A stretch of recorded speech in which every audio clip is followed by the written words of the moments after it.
Sir, అతి చిన్న వయసు చూస్తే రాజకీయ అనుభవం కూడా మాకు తక్కువ అనుకోవచ్చు. సో ఇట్లాంటి తరుణంలో ఈ కాంగ్రెస్ పార్టీకి సంబంధించి ఏ విధంగా ముందుకెళ్ళబోతున్నారు?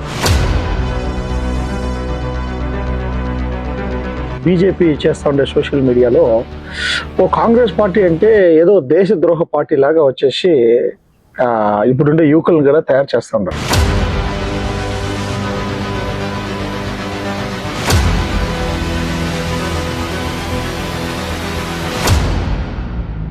అంటే మీరు చెప్పినట్టు ప్రైవేటీకరణ కావచ్చు, అన్ని రకాలుగా అన్యాయాలు జరుగుతూ ఉన్నప్పుడు కాంగ్రెస్ పార్టీ ఆంధ్రప్రదేశ్ లో ఏం చేస్తా ఉంది, ఎక్కడ ప్రశ్నిస్తా ఉంది, ఏ విధంగా ముందుకు తీసుకెళ్తా ఉంది?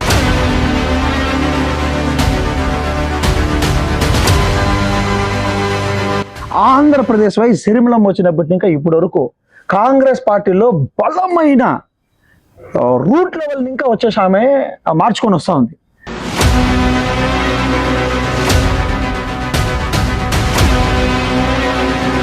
మీరు ఎమ్మెల్యేగా పలమనేరులో పోటీ చేసినారు. ఈ పల్మేరుపల్లికి సంబంధించి మీరు చాలా చెప్పారు, అప్పుడు ఇంటికి కొలా వేపిస్తామని చెప్పి సంథింగ్ అని చెప్పి.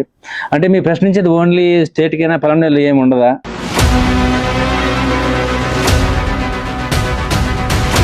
ఇదే అమర్నాథ్ రెడ్డి గారు ఇంటికి ఒక్కలా అని చెప్పి ప్రామిస్ చేస్తే గెలిచింది కదా. నాతో పాటు ప్రతి దీంట్లో మైకులు పెట్టుకున్నారు శ్రీ. నేను చెప్పిన కాన్సెప్ట్ అది. ఇంటికి ఒక్కలా ఎక్కడ సార్ చెప్పండి? ఇంటికి ఒక్కలా లేదు చెప్తాను చూడండి.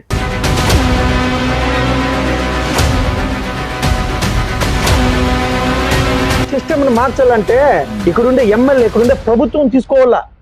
వీళ్ళ దగ్గర వచ్చి గలాట్లు పెట్టుకునే బదులు, వీళ్ళ దగ్గర వచ్చి మాట్లాడే బదులు బొమ్మన దీన్ని అమ్మేసి ఎక్కడైనా డెవలప్మెంట్ చేసుకునేది బెటర్. ఎంత నీచంగా పలమనేరులో తయారైందంటే రెవెన్యూ డిపార్ట్మెంట్, ఎలక్ట్రిక్ డిపార్ట్మెంట్,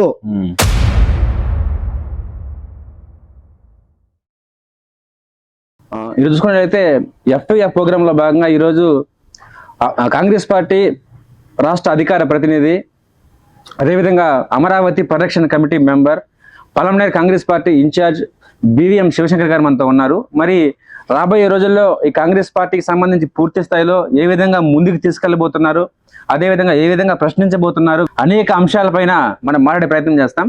మరీ ముఖ్యంగా చూసుకున్నట్లయితే ఇప్పుడు ఈ బివిఎం శివశంకర్ అనే ఒక వ్యక్తి కాంగ్రెస్ పార్టీలోకి వచ్చిన తర్వాత అతి తక్కువ సమయంలో ఆ కాంగ్రెస్ పార్టీ అధికార రాష్ట్ర ప్రతినిధిగా ఎన్నుకోవడం జరిగింది. మరి ఇవన్నీ ఏ విధంగా సాధ్యమైనాయి, రాబోయే రోజుల్లో ఏ విధంగా ముందుకెళ్ళబోతున్నారు అనే అంశం పైన ఆయనతో మాట్లాడే ప్రయత్నం చేద్దాం. సార్ నమస్తే. సార్ నమస్తే సార్, అతి చిన్న వయసు చూస్తే రాజకీయ అనుభవం కూడా మాకు తక్కువ అనుకోవచ్చు. సో ఇట్లాంటి తరుణంలో కాంగ్రెస్ పార్టీకి సంబంధించి రాష్ట్ర అధికార ప్రతినిధి, అదేవిధంగా అమరావతి పరిరక్షణ కమిటీ మెంబర్, పలమనేరు నియోజకవర్గ కాంగ్రెస్ పార్టీ ఇన్ఛార్జ్, ఇది ఈ తక్కువ సమయంలో ఏ విధంగా సాధ్యమైంది? అసలు రాబోయే రోజుల్లో మీరు ఏం ప్రశ్నించబోతున్నారు, ఈ కాంగ్రెస్ పార్టీకి సంబంధించి ఏ విధంగా ముందుకెళ్ళబోతున్నారు? ఇది ఏ విధంగా సాధ్యమైంది అంటే one and only Congress party. అందరూ ఇప్పుడుండే యువకులు, యువతరం అంతా, ఈవెన్ నాతో సహా ఒక్కొక్క టైంలో అబ్బా కాంగ్రెస్ పార్టీ అంటే అందరూ ఈ సోషల్ మీడియాలో, బీజేపీ చేస్తూ ఉండే సోషల్ మీడియాలో ఓ కాంగ్రెస్ పార్టీ అంటే ఏదో దేశద్రోహ పార్టీ లాగా వచ్చేసి ఇప్పుడుండే యువకులను కూడా తయారు చేస్తూ ఉన్నారు. కానీ వాట్ కాంగ్రెస్ పార్టీ అంటే ఇప్పుడున్న మన చంద్రబాబు నాయుడు గారిని అడిగితే చెప్పేస్తాడు ఆయనే ఓపెన్గా. వాట్ ఈజ్ కాంగ్రెస్ పార్టీ అంటే ఆయన మినిస్టర్ వరకు తీసుకొని పోయిండేది కాంగ్రెస్ పార్టీ. ఆయన మళ్ళీ రామారావు గారు వచ్చి ఆయన బిడ్నిచ్చి మళ్ళీ ఆయన సీఎం అయినాడంటే దానికి కారణం ఏమంటే కాంగ్రెస్ పార్టీనే. ఇలాంటి వేలాది మంది బివిఎం శివశంకర్ లాంటి వాళ్ళు కానీ వేలాది మంది, లక్షలాది మంది, కోట్లాది మంది నాయకుల్ని తీర్చిదిద్దిన పార్టీ కాంగ్రెస్ పార్టీనే. దీన్ని తప్పకుండా మనము అంగీకరించాల. దీంట్లో రెండోది వచ్చేసి ఒక ప్రెస్ మీట్ ఇచ్చి ఒక షర్మిలమ్మ ఆ ప్రెస్ మీట్లో చెప్పిన విషయం ఏమంటే, కాంగ్రెస్ పార్టీలో మీరు ఎమ్మెల్యేలుగా నిలబడాలనుకుంటే, కాంగ్రెస్ పార్టీకి మీ టైంని కేటాయించాలనుకుంటే, కాంగ్రెస్ పార్టీకి మీరు ఒక డబ్బుని వెచ్చిచ్చి పార్టీ డెవలప్మెంట్కి మీరు ముందుకు వస్తానంటే తప్పకుండా రెడ్ కార్పొరేట్ వేసి యువకులకి, మహిళలకి, ఈరోజు ఒక మహిళా అధ్యక్షురాలని మేడం గారు ఎన్నుకున్నారు. ఇట్లా గొప్ప గొప్ప వాళ్ళు నాయకుల్ని నేను తయారు చేస్తానని చెప్పి షర్మిలమ్మ చెప్పింది. సార్ నేను జనసేన పార్టీలో సుమారు 3 years చాలా కష్టపడినాను. ఓకే, జనసేన పార్టీలో సుమారు 3 years కష్టపడినాను. అది ఎంత కష్టపడినాను అంటే, ఫస్ట్ ఈ చిత్తూరు జిల్లాలో ఫస్ట్ పార్టీ ఆఫీస్ పెట్టింది నేనే, పలమనేరులో ఫస్ట్ పార్టీ ఆఫీస్ పెట్టింది నేనే, ఊరూరు తిరిగింది నేనే. ఒక సభకు నేను పోతే పవన్ కళ్యాణ్ గారు చిత్తూరుకు వస్తే 200 మంది నాతో సెల్ఫీలు దిగినారు ఆ రోజు. అంటే నేను అంత తెలుసు జనసేన పార్టీలో. ఓకే, సోషల్ మీడియా పరంగా కానీ 2 లక్షలు 3 లక్షలు వ్యూస్ పోయేంత స్థాయికి ఉన్నింది నా ఛానల్ అప్పుడు. జనసేన పార్టీ ఛానల్ అప్పుడే పెట్టినారు, యూట్యూబ్ ఛానల్. అంత తీసుకొని వెళ్ళినాం మనం. కాబట్టి అంత దీనికి ఉన్నప్పుడు కానీ కనీసం ఒక వాల్యూ అనేది లేకుండా పోయింది. పవన్ కళ్యాణ్ గారు వచ్చినప్పుడు ఇదే పలమనేరులో, ఈ చుట్టుపక్కల చిత్తూరు జిల్లాలో ఎంతో మంది నా కళ్ళు ఎదురుగా కాళ్ళు పగలు కొట్టుకున్నారు, నడుములు ఎంచుకున్నారు, యువకులు పిచ్చిగా అరుస్తూ ఉన్నారు, వెళ్తూ ఉన్నారు. ఈవెన్ మేము కూడా వచ్చేసి కారులో వెళ్ళినాం. కానీ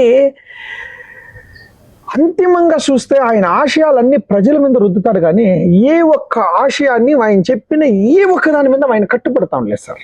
ఈవెన్ స్పెషల్ స్టేటస్ పైన లడేంగే జీత్నే తక్ లడేంగే అనే ఒక దీన్ని తీసుకోండి అని చెప్పినాడు ప్రజలకంతా. రోజు అందరూ మీరు తీసుకోవాలా అన్నాడు, రెచ్చగొట్టినాడు, ఆయన వదిలేసినాడు, డిప్యూటీ సీఎం వచ్చింది.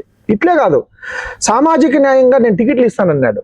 ఈ రోజు చిత్తూరు జిల్లాలో కనీసం ఆ రోజు ఇంకా ఈ రోజు వరకు జనసేనలో కష్టపడిన ఏ ఒక్కడికి బివిఎం శివశంకర్ లో వచ్చినంత కాలభాగం పేరైనా వచ్చింది లేరు కదా జనసేన పార్టీలో. ఇప్పుడు కాలభాగం పేరైనా వచ్చిందా జనసేనలో ఈ రోజు ఉండే వాళ్ళకి?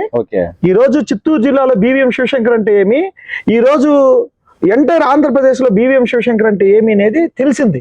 Because of Congress party, because of షర్మిలమ్మ. అదే ఈవెన్ పసుపులేటి హరిప్రసాద్ గారు చిత్తూరు జిల్లాలో అతి పెద్ద వ్యక్తిగా ఉన్న వ్యక్తే బివిఎం శివశంకర్ కి పసుపులేటి హరిప్రసాద్ సార్కి వ్యత్యాసం లేనంత దీనిగా నేను వచ్చినాను.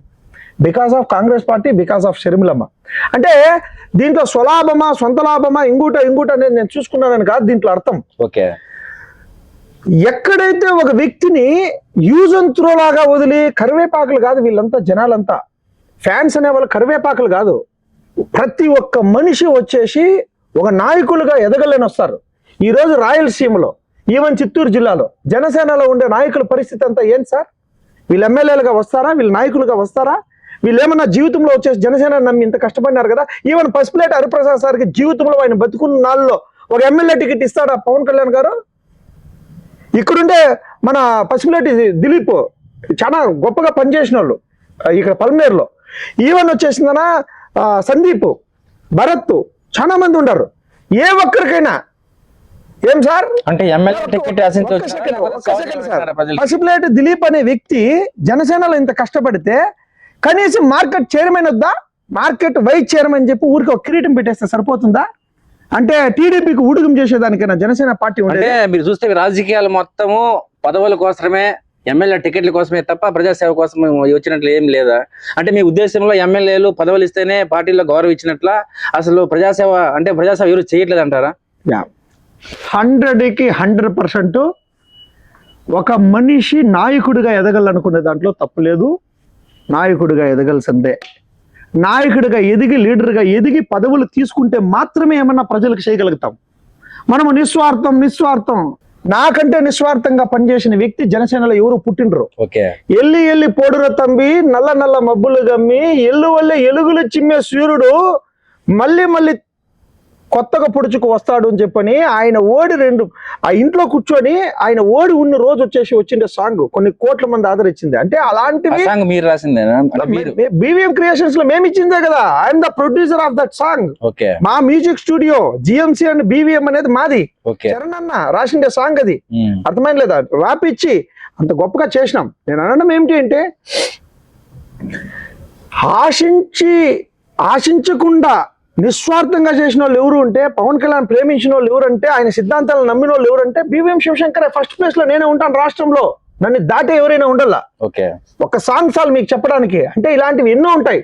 ఆ రోజు వచ్చేసి పుంగనూరులో వచ్చేసి కొట్టి తరిమితే నేను ఇదే మైక్ పెట్టినాను, ఇది పాకిస్తాన్ ఇండియానా అనేసి. పసుపులేరు హరిప్రసాద్ సార్ అక్కడ వెళ్ళిపోతా ఉంటారు, వీళ్ళు ఇక్కడ ఆది కారు ఎత్తుకో ఒకే వెళ్ళిపోయారు, కారు ఎక్కేసి కొట్టి జనాలను పట్టుకొని. కానీ అదే పుంగనూరులో ఇదే మైక్ పెట్టి మీరు వీడియోలు చూడండి, 53,000 వ్యూస్ వచ్చింది ఒక నైట్ కి. ఈవెన్ పవన్ కళ్యాణ్ గారు అది చూసినారు. అంటే ఆ రోజు మేము ఎంత తగాయించి ఉంటాం. శ్రీరాముడు బాణం పెట్టి యుద్ధం చేసిండొచ్చామా, ఉడతలు ఉంటాయి కదా. అంటే మీకు గుర్తింపు లేకుండా ఉందన్న కారణంతో కాంగ్రెస్ పార్టీకి వెళ్ళిపోయినారా? గుర్తింపు లేకుండా ఉండే కారణంతో పోయినామని కాదు. ఓకే, అంటే అంత అభిమానం ఉండే మీరు మనుషులుగా జస్ట్ హరిప్రసాద్ సార్ అంటే కరేపాకు కాదు, దిలీప్ గారు అంటే కరేపాకు కాదు, యూజ్ చేసేదానికి. వైస్ ప్రెసిడెంట్ మార్కెట్ ఇస్తానంటే పాపం ఆయన తీసుకోవచ్చేమో. ఇక్కడ ఉండే BVM శివశంకర్ అంటే పదవి గురించి కాదు నేను అంటా ఉండేది, జనసేనకు వాల్యూ లేదా, జనసేన నాయకులకు వాల్యూ లేదా? ఏం వాల్యూ లేకుండా పవన్ కళ్యాణ్ డిప్యూటీ సీఎం అయిపోయినారా, లేకపోతే ఎట్లా స్టేట్ ఆయన ఒక్కడే అయినాడు? ఓకే, అంటే జనసేన పార్టీ సంబంధించి కూడా ఎంతమంది నిలబెట్టింటే అంతమంది కూడా ఎమ్మెల్యే ప్రతి ఒక్కడు జనసేన నాయకులు కాదు, డబ్బో గిబ్బో పెట్టుకొని వచ్చిన వాళ్ళు, 4 కాసులు పెట్టుకుంటామన్న వాళ్ళు, మధ్యలో యాడ్ అయిన వాళ్ళు. ఫర్ ఎగ్జాంపుల్ ఏ జనసేన నాయకుడు అండి మన చిత్తూరు జిల్లాలో జనసేన తరపున మన తిరుపతిలో గెలిచినాడు కదా ఆయన, ఏ జనసేన నాయకుడు ఆయన? పక్క పార్టీలోనో ఆ పార్టీలో ఈ పార్టీలో వచ్చి డబ్బులు పెట్టుకున్నా పోయినాడు. ఈడుండే వందలాది మంది జనసేన నాయకుల పరిస్థితి ఏం లేదు, స్వాహ. మీకు అర్థమైనా ఇప్పుడు? Okay, yes exactly. Anyway, Janasena గురించి విమర్శించాలనో ఏం లేదు, ఆ పాయింట్ వచ్చింది కాబట్టి నేను జనసేన టాపిక్ కొంచెం పక్కన పెడదాం. ఎందుకంటే ఇప్పుడు ప్రస్తుతానికి మీరు కాంగ్రెస్ పార్టీలో ఒక మంచి ప్లేస్ లో ఉన్నారు కాబట్టి రాష్ట్ర అధికార ప్రతినిధి అంటే మీరు ప్రశ్నించాలి. అంటే మీకు ఆ పదవి వచ్చినప్పటి నుంచి ఇప్పుడు దాకా మీరు ఏం ప్రశ్నించినారు, ఎక్కడ ప్రశ్నించినారు? సార్, వచ్చినప్పటి నుంచి ఇప్పటి వరకు సోషల్ మీడియాలో కానీ ప్రశ్నించడం కానీ ప్రతిదీ వచ్చేసి ప్రపంచం ముందర తీసుకొని వస్తున్నాం. ఓకే, చాలా విషయాలపైన ప్రశ్నిస్తున్నాం. ఈవెన్ నియోజకవర్గంలో చాలా విషయాలపైన ప్రశ్నించినాం, మీకు తెలుసు అది. అదేవిధంగా రాష్ట్ర వ్యాప్తంగాను ప్రశ్నిస్తున్నాం. ఈ రోజు వచ్చేసి పెద్ద మాఫియా వచ్చి తయారైంది. ఏం mafia? Channel mafia. Okay, social media mafia. నాకు డౌట్ వస్తుంది అంటే ఇది ఎల్లోగా ఉంది, కొంపదీసి టీడీపీ ఛానల్ అనేసి నాకు డౌట్ వస్తుంది. అంటే ఇంటర్నల్లీ కొన్ని వందల ఛానల్ ఇలాంటివి, కొన్ని వందల ఛానళ్ళు పెద్ద పెద్దవి, ఇవన్నీ ఏమైపోయిందంటే ఒక డిజిటల్ మాఫియా తయారైంది. అంటే అదేమంటే అది చెప్పిందే రూల్. ఈటీవీ అయినా ఏది ఇంక అన్ని టీవీలు మొత్తం ఒక టీవీ ఈ టీవీ లేదు, అన్ని చంద్రబాబు నాయుడు మేమే, అవునా కదా? కాబట్టి ఏదైనా వాయిస్ ఇవ్వాలనుకుంటే ఈవెన్ శర్మిలా మేడం ఎన్ని విషయాలపైన రైజ్ చేసింది సార్. ఓన్లీ జగన్మోహన్ రెడ్డి గారి పైన ఉండే మ్యాటర్ మాత్రం తీసి పబ్లిష్ చేస్తారు, కానీ ఆమె చెప్పిండే గొప్ప పాయింట్లు అన్నింటినీ ఏవి చేయరు. ఒకటైనా ఇది కాకుండా డిజిటల్ మాఫియా కాకుండా ఇంకొక మాఫియా ఏది అంటే మొత్తం ప్రైవేటీకరణ చేసేసి ప్రజలందరూ గుప్పిట్లో పెట్టుకున్నాడు ఈయన. ఈరోజు జగన్మోహన్ రెడ్డి గారు కూడా శర్మిలమ్మ కూడా ప్రైవేటీకరణ అంటే వచ్చేసి అదే PPP విధానం అని చెప్పి తీసుకొచ్చి, అదేనే కాదు మెడికల్ కాలేజ్ సంబంధించి అదొకటే కాదు సార్. ఈవెన్ జగన్మోహన్ రెడ్డి గారు ఉన్నప్పుడున్నా గవర్నమెంట్ కాలేజీలు ఎంత బాగుండా, ఇంగ్లీష్ మీడియం తీసుకొచ్చా, గవర్నమెంట్ కాలేజీల పైన ఫుల్ బలంగా తీసుకొని పోయా.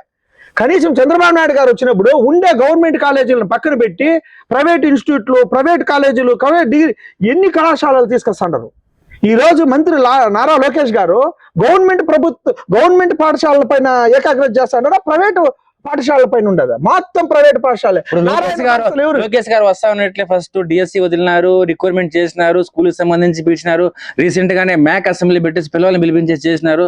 ఇదంతా గవర్నమెంట్ సెక్టర్ కదా, ప్రైవేట్ వాళ్ళు పిల్లలు కదా, పిలవలేదు. కానీ ఎన్ని యూనివర్సిటీలు ఆల్రెడీ వచ్చేసి కన్స్ట్రక్షన్ అయిపోయి ఓపెన్ అయిపోయినాయి తెలిసిన మీకు అమరావతిలో? ప్రైవేట్ యూనివర్సిటీలు ఎన్నైనా తెలిసినా అది గవర్నమెంట్ కట్టించిందా, ప్రైవేట్ కట్టించుకున్నారా? ప్రైవేట్ వాళ్ళు ఎంతో మంది గుమ్మక్కయ్యి ఆల్రెడీ యూనివర్సిటీలు వాళ్ళ పేర్లో వచ్చేసి యూనివర్సిటీలు అంతా కట్టుకుంటూ ఉంటారు. ఆంధ్రప్రదేశ్ వైజ్ ఎన్నిటికి మీరు వచ్చేసి ఇచ్చిన లిస్ట్ తీసుకోండి. ఆంధ్రప్రదేశ్ వైజ్ గవర్నమెంట్ వ్యవస్థల్ని అతలాకుతలం చేసేదానికి పుట్టిందే ఈ చంద్రబాబు నాయుడు గారు టీడీపీ కానీ ఈ బీజేపీ కానీ. ఇవంతా గవర్నమెంట్ ని బలోపేతం చేసేదానికి కాదు. ఈవెన్ విశాఖ ఉక్కు అనేది కూడా ఈ రోజు ప్రైవేటీకరణ చేసేదానికి పోతా ఉంటారు. మొత్తం చేసింది వైసీపీ కదా. ఇప్పుడు వైసీపీ గవర్నమెంట్ లో ఆ పునాదులు వేసిండొచ్చు, కానీ దాని మీద కట్టడం కడతా ఉండేది వీళ్ళే. అందుకనే ఒక పక్క వైసీపీ కానీ ఒక పక్క టీడీపీ కానీ రెండు వచ్చేసి ఎక్కడున్నాయి? బీజేపీతోనే కదా ఉన్నాయి. ఈడ వైసీపీ వేరు, ఈడ టీడీపీ వేరు అనేది చాలా తప్పు. ఇవన్నీ ఒకే పార్టీలే. వైసీపీ, టీడీపీ, జనసేన ఇవన్నీ ఒకే పార్టీని. ఇది కాదని మీరు చెప్పండి ఒక న్యూస్ ఛానల్ గా. ఇవి కాదు, ఇవన్నీ వేరే వేరే పార్టీలు. సమాచారం ప్రకారం అవునా కాదని పక్కన పెడదాము. ఇంత అరాచకం జరుగుతున్నప్పుడు సార్ వీళ్ళందరూ ఈ నరేంద్ర మోడీ గారికి ఎంపీ సీట్లు అన్ని ఇచ్చినారా లేదా? ఆయన ప్రధానమంత్రి అయ్యేదానికి సహకరించినారా లేదా? ఇప్పుడు వైసీపీ 2 ఎంపీలు ఆయనకే ఇచ్చిండేది. వీళ్ళ దగ్గర వచ్చిండే ఎంపీలు, జనసేన ఎంపీలు అందరూ వచ్చేసి నరేంద్ర మోడీకే సపోర్ట్ చేసిండేది. వైసీపీ ఎంపీలని వీళ్ళకి ఓటేయలేదే. లేకపోతే ఈరోజు టీడీపీ మన ఆంధ్రప్రదేశ్ ఇంకా ఎంపీలు వచ్చింటేనే మన నరేంద్ర మోడీ గద్దె దిగేది తెలుసునా? ఓకే, నితీష్ గవర్నమెంట్ నెక్స్ట్ ఈ 2 గవర్నమెంట్ల వల్లనే ఆయన నిలబడిండేది. దాంట్లో జగన్మోహన్ రెడ్డి కూడా దాంట్లోనే ఉన్నాడు కదా. ఈ ఆంధ్రాలో ఉండే దౌర్భాగ్యం ఏమంటే జగన్మోహన్ రెడ్డి గారు వైఎస్ఆర్ కాంగ్రెస్ అని పేరు పెట్టుకొని కాంగ్రెస్ ని చంపేదానికి పుట్టిండే పార్టీ ఇది. ఓకే, అవునా కదా? కాబట్టి ఈయన నరేంద్ర మోడీ దగ్గర ఉండే ఈ 3 పార్టీలు ఒకటే, ప్రత్యామ్నాయం ఉండే పార్టీ ఓన్లీ కాంగ్రెస్ పార్టీనే సార్. ఓకే, మరి ఓకే, జస్ట్ వెయిట్. ఇంత జరుగుతా ఉన్నప్పుడు అంటే మీరు చెప్పినట్టు ప్రైవేటీకరణ కావచ్చు, అన్ని రకాలుగా అన్యాయాలు జరుగుతా ఉన్నప్పుడు కాంగ్రెస్ పార్టీ ఆంధ్రప్రదేశ్ లో ఏం చేస్తా ఉంది, ఎక్కడ ప్రశ్నిస్తా ఉంది, ఏ విధంగా ముందుకు తీసుకెళ్తా ఉంది? ఎక్కడెక్కడ ప్రోగ్రామ్స్ జరుగుతూ ఉన్నాయంటే ప్రతి జిల్లాలోన ఎవ్రీ డే ప్రోగ్రామ్స్ జరుగుతూ ఉన్నాయి. అవి ఓన్లీ కాంగ్రెస్ గ్రూపులో ఉండే వాళ్ళకో లేకపోతే కొంచెం ఇంటర్నల్లీ కొంచెం తెలిసిన వాళ్ళకి మాత్రమే తెలుస్తా ఉంది. ఇది ఆంధ్రప్రదేశ్ వై సిరిమలం వచ్చినప్పటి ఇంకా ఇప్పటి వరకు కాంగ్రెస్ పార్టీలో బలమైన రూట్ లెవెల్ ఇంకా వచ్చేసామే మార్చుకొని వస్తూ ఉంది. అది ఎన్ని రోజులు వీళ్ళు తొక్కిపట్టచ్చేమో ఒక్కనొక రోజు ఇది శాసిస్తుంది. ఇంకా నెక్స్ట్ ఎలక్షన్లోనే ఏది 2029లోనే మీకు దాని ఎఫెక్ట్ ఏమీ తెలుస్తుంది. ఫర్ ఎగ్జాంపుల్ ఈ రోజు ఎలక్షన్ పెట్టి సార్ వీళ్ళకైనా గుమ్మక్కయ్యి రాజకీయాలు చేసేది వచ్చేది. ఈ రోజు ఎలక్షన్ పెట్టిన వెంకటేగౌడ్ గారు నేను వచ్చేసిందని ఇద్దరు కలిసి పోటీ చేస్తాం. అమర్నాథ్ రెడ్డి గారు మొత్తం పవన్ కళ్యాణ్ గారు చంద్రబాబు నాయుడు గారు ముగ్గురు పలమనేరులో కూర్చొని గెలుస్తారేమో చూద్దాం, ఛాలెంజ్ సార్. అంటే వెంకటేగౌడ్ గారు నేను అంటే వైఎస్ఆర్సీపీ కాంగ్రెస్ అనేది కలిస్తే ఈ రోజు వచ్చేసిందన్న పలమనేరులో ఎలక్షన్స్ పెట్టుకుని మొత్తం చంద్రబాబు నాయుడు గారు పవన్ కళ్యాణ్ గారు మొత్తం ఇండస్ట్రీలో అన్ని ఇడే కూర్చొని వీళ్ళు గెలుస్తారేమో చూద్దాం. అంటే నేను అనడం ఏమిటంటే ఇప్పుడు ముగ్గురు కలిసిపోయి రాజకీయాలు చేసి కూటమి ప్రభుత్వాన్ని గెలిచిపోవచ్చు. ఇలా 4, 3, 4, 5 మంది 6 మంది కలిసిండే రోజులు పోయినాయి. ఈ రోజు కాంగ్రెస్ పార్టీనే చాలా బలంగా ఉంది. 100% దానికి ఇంకొంచెం శక్తి యాడ్ అయితే గవర్నమెంట్ ఫామ్ చేస్తుంది. మీకు తెలుసా? ఓకే, ఏ విధంగా చేస్తారు ఇక్కడ గవర్నమెంట్ ఫామ్ అంటే? అంటే కనీసం ఒక సీట్ కూడా రాలేదు కదా ఇక్కడ. ఒకవేళ మెజారిటీ వైసీపీకి సంబంధించి కనీసం 11 వచ్చినాయి. మీరు 170 పోటీ చేసిన మీకు ఒక సీట్ కూడా రాలేదు కదా. అవును, మీరు ఏం చెప్తారు? ప్రపంచంలో ఎవరైనా 11 సీట్లు వస్తుందని చెప్పి కూటమి ప్రభుత్వం కూడా ఊహించలేదు. ఓకే, నిజమా కాదా? 11 సీట్లు వస్తుందని ప్రపంచమే ఊహించలేదు. ఎందుకు తెలిసిన? బికాస్ ఆఫ్ సిరిమలమ్మ, బికాస్ ఆఫ్ కాంగ్రెస్ పార్టీ. సిరిమలమ్మ పార్టీ రాలే కదా సీట్ కూడా. స్ట్రాంగ్ అయితే సిరిమలమ్మ గారు కాంగ్రెస్ పార్టీ చాలా బలంగా జగన్మోహన్ రెడ్డి గారి పైన గత ప్రభుత్వం పైన చాలా బలంగా ఫైట్ చేసింది కాబట్టి 11 సీట్లకు పడింది. ఓకే, మీకు అర్థమైందా? అంటే వీళ్ళు కూటమి ప్రభుత్వంతో ఒక ఎత్తు అయితే సిరిమలమ్మ గారు కాంగ్రెస్ పార్టీని ఒక ఎత్తు. ఓకే, లేకపోతే జగన్మోహన్ రెడ్డి అనే శక్తిని ఈవెన్ నరేంద్ర మోడీ గారు కదా ఈ దేవుడు వచ్చిన ఆయన్ని దింపే కైండిండదు. అది మీకు తెలుసు, యావత్ ప్రపంచానికి తెలుసు ఎంత బలంగా జగన్మోహన్ రెడ్డి గారు ఉన్నారు అని. దాన్ని గద్దె దింపింది ఒక్క వీరనారి సిరిమలమ్మ తప్పితే ఈ జగత్తులో ఎవరు ఆయన్ని గద్దె దింపేంత శక్తి సామర్థ్యాలు ఎవరికి లేదు. అంటే కాంగ్రెస్ పార్టీకి సిరిమలమ్మ వచ్చింది ఓన్లీ జగన్మోహన్ రెడ్డిని గద్దెంపేదానికే గానీ కాంగ్రెస్ పార్టీని గెలిపించడానికి కాదా? 100కి 100 మేడం గారు వచ్చిండేది జగన్మోహన్ రెడ్డి గారిని గద్దె దింపి వైఎస్ఆర్సీపీని గద్దె దింపి కాంగ్రెస్ పార్టీలో ఏదైతే వైఎస్ రాజశేఖర రెడ్డి గారు ఆశయాలకు అనుగుణంగా వస్తానని చెప్పి ప్రజలకు మభ్యపెట్టి మోసం చేసి ఇచ్చిన 5 ఏళ్ళు దుర్వినియోగం చేసి గూండా రాజకీయాలు ఎక్కడ చూడు అరాచకాలు చేసిన దాని వల్ల అదే బిడ్డగా రాజశేఖర రెడ్డి బిడ్డగా సొంత అన్ననైనా ఎదిరించి దాన్ని భూస్థాపితం చేసి ఈ రోజు కాంగ్రెస్ పార్టీలో వైఎస్ రాజశేఖర రెడ్డి గారి ఆశయాల గురించి ఆమె వచ్చింది. ఆమె వచ్చిండే దానికి ప్రధానమైన కారణమే గత ప్రభుత్వం వైఎస్ రాజశేఖర రెడ్డి గారి ఆశయాలను ఒక్కడిక్కడ నిర్వర్తించలేదని చెప్పి సిరిమలమ్మ గారు విభేదించి కాంగ్రెస్ పార్టీలో జాయిన్ అయ్యి వచ్చి కూల దోసింది. ఇదేదో నా ఫలితం అనుకుంటారు ఎవరు? పవన్ కళ్యాణ్ గారు కానీ ఈయన చంద్రబాబు నాయుడు గారు కానీ. వాళ్ళ ఫలితం కాదు ఇది, అదృష్టం, అవకాశవాద రాజకీయాలు. ఈయన వచ్చేసిందనా ఏదో ఒక టీడీపీ వస్తే సాలరన్ అయినా కాసుకున్నాడు. ఎవరు? మన ఈయన ఎవరు? పవన్ కళ్యాణ్ గారు. టీడీపీ జాయిన్ అయితే సాలరన్ కాసుకొని ప్రభుత్వాన్ని కూడా గెలిపించింది సిరిమలమ్మే అంటారు. 100కి 100 11 సీట్లకు వచ్చే కానీ మినిమం 70 సీట్లు వచ్చేటివి సార్ వైఎస్ఆర్సీపీకి. మినిమం 60-70 సీట్లు వచ్చేటివి. కాంగ్రెస్ పార్టీకి ఎందుకు రాలేదు సీట్ కూడా ఇక్కడ ఆంధ్రప్రదేశ్ లో? ఇక్కడ బలంగా వచ్చేసి గత ప్రభుత్వాన్నే కదా విమర్శించింది. గత ప్రభుత్వం పైన కదా యుద్ధం చేసింది కాంగ్రెస్ పార్టీ. గత ప్రభుత్వాన్ని కదా అంటే ఓన్లీ విమర్శించడానికి తప్ప కాంగ్రెస్ పార్టీ డెవలప్మెంట్ చేసేది అంటారు. షర్మిలమ్మ వచ్చిన తర్వాత ఎంటైర్ ఆంధ్రప్రదేశ్ లో చాలా బలమైన రెవల్యూషన్స్ వచ్చినాయి కాంగ్రెస్ పార్టీలో. కనీసం మీరు వచ్చి ఇంటర్వ్యూ చేస్తా ఉంటారు అంటే ముందు వచ్చే 10 ఏళ్ళు ఎక్కడ కాంగ్రెస్ పార్టీ వాళ్ళకి ఇంటర్వ్యూ చేసిన దాఖలాతలు లేవు. 10 సంవత్సరాలు ఉండింది కాంగ్రెస్ పార్టీ. ఆ రోజు మైక్ పెట్టి ఏం సార్ మీ కాంగ్రెస్ పార్టీనే లేదే. సో షర్మిలమ్మకి నిజంగానే అంత ఇంప్లిమెంట్ మన ఆంధ్రప్రదేశ్ లో ఉంటే కాంగ్రెస్ పార్టీకి ఒక సీటు ఎందుకు రాలేదని చెప్పి మీరు క్వశ్చన్ అడిగినా, అదొకటి. నెక్స్ట్ ఇంకోటి ఏమంటే షర్మిలమ్మ అనే ఒక వ్యక్తి, షర్మిల మేడం గారు అన్న కోసం ఏదైతే వైఎస్ఆర్సీపీ కోసం పాదయాత్ర చేశారు, తర్వాత ఆంధ్రప్రదేశ్లో కనిపించలేదు, అక్కడ తెలంగాణకు పోయినారు, పార్టీ పెట్టినారు. ఆ తెలంగాణ పార్టీకి సంబంధించి అక్కడ ఏం జరిగిందని చెప్పేసి అందరికి తెలిసిన విషయమే. అక్కడ పోటీ చేయకుండా మళ్ళంకా బ్లేడ్ మార్చుకొని మన స్టేట్కి వచ్చారు. ఇక్కడ మళ్ళంకా కాంగ్రెస్ పార్టీకి ఉన్నారు. అంటే స్టెబిలిటీ మైండ్ సెట్ ఎక్కడ ఉంది అంటే విమర్శించాలని కాదు, మీరు ఆలోచించుకోండి. ప్రజలకి సంబంధించి షర్మిల మేడం గారు ఇప్పుడు దాకా స్టెబిలిటీకి సంబంధించి ఏం చెప్పారు చూడండి సార్. ఈరోజు ఇంత బలంగా కాంగ్రెస్ పార్టీ తెలంగాణలో వచ్చిందంటే దానికి ప్రధానమైన పాత్రధారి షర్మిలమ్మ గారే. బికాజ్ ఆఫ్ ఎంత బలంగా కేసీఆర్ పైన, కేసీఆర్ ప్రభుత్వం పైన ఎంత బలంగా ఫైట్ చేసినారనేది మీరు చూసిండొచ్చు. చాలా బలంగా ఫైట్ చేసి కాంగ్రెస్ పార్టీ వైఎస్ రాజశేఖర రెడ్డి గారు పెట్టిండే పార్టీ వచ్చి అమ్మా నాన్నగారు ఆశయాలను మేము తీసుకొని పోతాం తల్లి అని చెప్పి సంప్రదింపులు చేసి దయచేసి తెలంగాణలో మీరు సపరేట్ పార్టీ పెట్టద్దండమ్మా, నాన్నగారు ఆశయాలకు మేము కట్టుబడి ఉండాము, ఆయన కాంగ్రెస్కి కట్టుబడి ఉండే వ్యక్తి అని చెప్పి ఢిల్లీ హైకమాండ్ కూడా పిలిచి ఆ అమ్మ దగ్గర సంప్రదింపులు చేసి కాంగ్రెస్ పార్టీ గెలుపుకి ఆ అమ్మ ఎప్పుడైతే రాజీనామా చేసిందో, ఎప్పుడైతే పార్టీని విలీనం చేసిందో ఆ రోజే కాంగ్రెస్ పార్టీ గెలుపుకి సాధ్యమైంది. ఎందుకంటే ఈవెన్ రేవంత్ రెడ్డి గారు కూడా అంత పాదయాత్ర చేసి అంత రెవల్యూషన్ తీసుకొని రాలేదు. ఎక్కడెక్కడ మీడియాలో మాత్రమే వచ్చినారు అంతే. కానీ షర్మిలమ్మ గారు ఎన్ని పల్లెలు, ఎన్ని గ్రామాలు, ఎన్ని వేల కిలోమీటర్లు ఆయమ్మ పోయింది తెలిసినా, ఎంత రెవల్యూషన్ తీసుకొచ్చింది తెలిసినా. మీకు అందరూ ఎప్పుడు చూసి షర్మిలమ్మ గారు న్యూస్ ఛానల్స్ లో అంతా తెలంగాణలో విలీనం చేసిన తర్వాత ఆడ ప్రభుత్వాన్ని కాంగ్రెస్ పార్టీని అక్కడ బలంగా పెట్టి ఇక్కడికి వచ్చి జగన్మోహన్ రెడ్డి గారి నడ్డించి ఈ పార్టీని భూస్థాపితం చేసి ఈ రోజు కాంగ్రెస్ పార్టీకి ఒక కొత్త చిగురుని తీసుకొని వచ్చింది తల్లి ఆమె. కాదంటారా? 100%. నిలకడ లేని రాజకీయ స్వలాభమే కావాలనుకొని నింటే ఆయమ్మ ఆడే ఉండి అక్కడే ఫైట్ చేసుకొని ఉండేది. ఇక్కడికి వచ్చింది రాజకీయ స్వలాభానికి కాదు, ఇక్కడ ముళ్ళ కిరీటం పెట్టుకుంటా ఉంది ఆయమ్మ.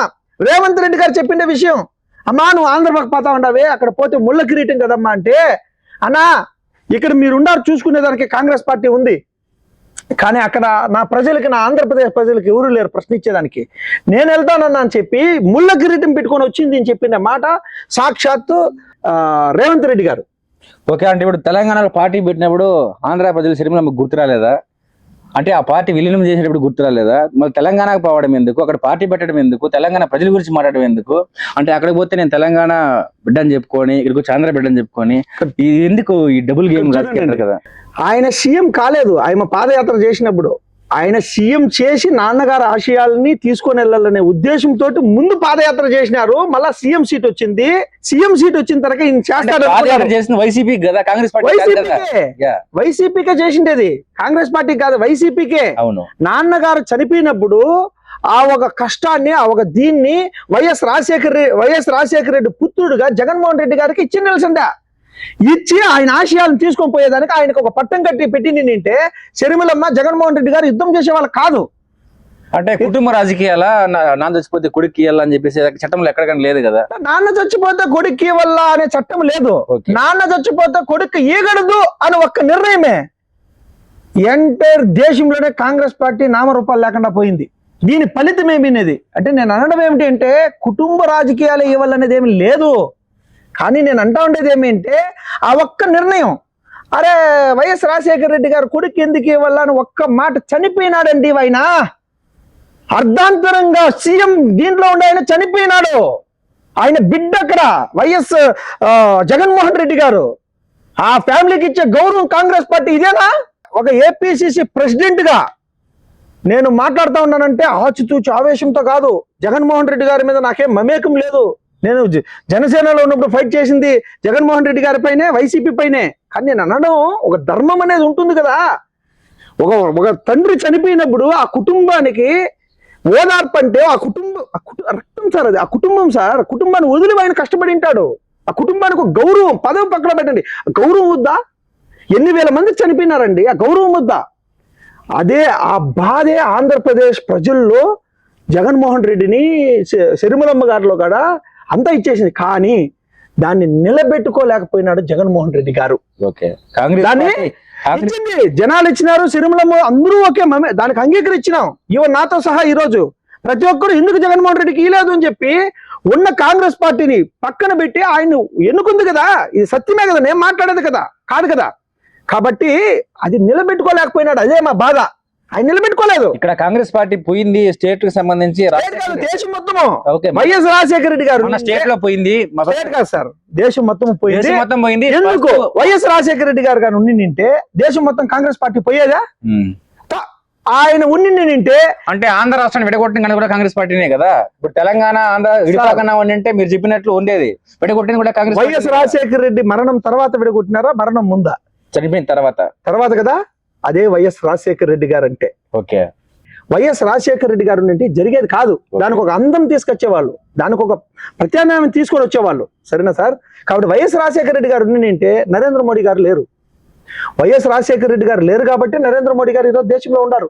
ఇది ఎవరు చెప్పినా చెప్పకపోయినా నగ్న సత్యం, చిన్న పిల్లల్ని అడిగినా చెప్తారు. కాంగ్రెస్ పార్టీ ఈ రేంజ్ లో పోయింది అంటే అది వైఎస్ రాజశేఖర రెడ్డి గారి మరణమే కాంగ్రెస్ పార్టీకి శాపం. ఇది ఎవరిని చెప్పినా ఇది సత్యాంశం, ఇది నిజం. ఓకే, స్టేట్ గురించి పక్కలో పెడదాం, మళ్ళీ మీ గురించి వస్తాం. ఇంకా అమరావతి పరిరక్షణ కమిటీ మెంబర్. సో అమరావతికి సంబంధించి మీరు ఇప్పుడు దాకా అక్కడ ఏం చూసినారు? ఆ పరిరక్షణ అంటే ఏం రక్షించేదాని కోసం పోయినారు? అక్కడ ఏ విధంగా ఉంది అమరావతి ఇప్పుడు? ఎస్ సార్, అమరావతి పరిరక్షణ కమిటీ మెంబర్ గా ఇన్డెప్త్ డీప్ గా నేను అబ్జర్వ్ చేసినాను సార్. మొత్తం ఫీల్డ్ వర్క్ చేసినాను నేను. What is Amaravati? Yes, what is field work అని చేసినాను. అక్కడ ఇన్వెస్ట్మెంట్లు కూడా చేసినాను, కొనుక్కున్నాను. నా పేరుట్లో, మా మిస్సెస్ పేరుట్లో ఉన్నాయి అమరావతిలో ఇన్వెస్ట్మెంట్స్ చేసినాం, ఎందుకంటే మా క్యాపిటల్ అని చెప్పని. ఎంటైర్ అమరావతి ప్లాన్ ఇప్పుడు వీళ్ళు ఏం చేసినారు, ఇంకేం చేయబోతా ఉన్నారు, ఇంకేం జరగబోతుంది అనేది కూడా ఫీల్డ్ వర్క్ లో అంత గ్రౌండ్ రిపోర్ట్ మేము తీసుకున్నాం. మేడం గారు అమరావతి పరిరక్షణ కమిటీ మెంబర్ గా నన్ను పెట్టినారంటే అంత ఈజీగా పెట్టలా. నేను ఆమె దగ్గర గంటల తరబడి డిస్కషన్లు చేసినాను అమరావతి గురించి. అమ్మా ఇది చూసినా, అదో ఇది చూసినా, ఇక్కడ తప్పు జరుగుతుంది, ఇక్కడ తప్పు జరుగుతుంది, ఇవన్నీ చెప్పిన తర్వాత ఆమె అబ్జర్వ్ చేసింది ఇలా, అరే అవునా నిజమేనా అనేసి. ఆమెకి గ్రౌండ్ లెవెల్లో మొత్తము వచ్చేసిందని ఒక నాలెడ్జ్, మొత్తం తిరిగింది, మొత్తం అమరావతి మొత్తం రౌండ్ వేసింది ఆమె, ఫీల్డ్ వర్క్ చేసినారు ఆమె. మీకు తెలుసో తెలీదో. కాబట్టి అమరావతి అనే ఒక దీంట్లో ఏం జరిగిందంటే మొత్తము ఒక కార్పొరేట్ లెవెల్లో వచ్చేసిందని. ఈరోజు రియల్ ఎస్టేట్ మీరు ఎవరు ఊహించరు. జగన్మోహన్ రెడ్డి గారికి రియల్ ఎస్టేట్ తెలుసో తెలీదు, కానీ ఎట్లా దీన్ని కార్పొరేట్ లెవెల్లో ఎట్లా మనము దీన్ని ఏ ఒక ఇది లేకుండా రైట్ వేలో దీన్ని దోచుకునే పద్ధతులు ఏవి అనేది వీనికి తెలియకపోవచ్చేమో, కానీ చంద్రబాబు నాయుడు గారికి అయితే ఎందుకు ఈరోజు అత్యంత ధనిక సీఎం వల్ల ఫస్ట్ ప్లేస్ లో ఎందుకుంటారో తప్ప ధనికుడిగా ఉండేది అంటే తప్పేమీ లేదు. కానీ ఆయనకి అన్ని లాజిక్స్ తెలుసు. మహా భీష్ముడితో ఎందుకు నేను పోలుస్తానంటే, అర్జునుడితో ఆయన రేవంత్ రెడ్డి గారిని నేను ఎందుకు పోలుస్తానంటే, ఈయన భీష్మ పితామహుడు అంటే తెలియని అంటూ ఉండవు. ఈయనకి ఛానల్స్ ఏం చేయాలని తెలుసు, రియల్ ఎస్టేట్ ఎట్లా చేయాలని తెలుసు, కార్పొరేట్ సంస్థలను ఎట్లా తీసుకొని రావాలని తెలుసు, ఇవన్నీ తెలుసు వీనికి. కానీ ఇది దేశ ప్రయోజనాలకో లేకపోతే ప్రభుత్వ రంగాలు అభివృద్ధి అయ్యేదానికో, ప్రైవేట్ రంగాలు కాదు ప్రభుత్వ రంగాలు అభివృద్ధి అయ్యేదానికో వస్తే మేము సంతోషం పడతాం సార్.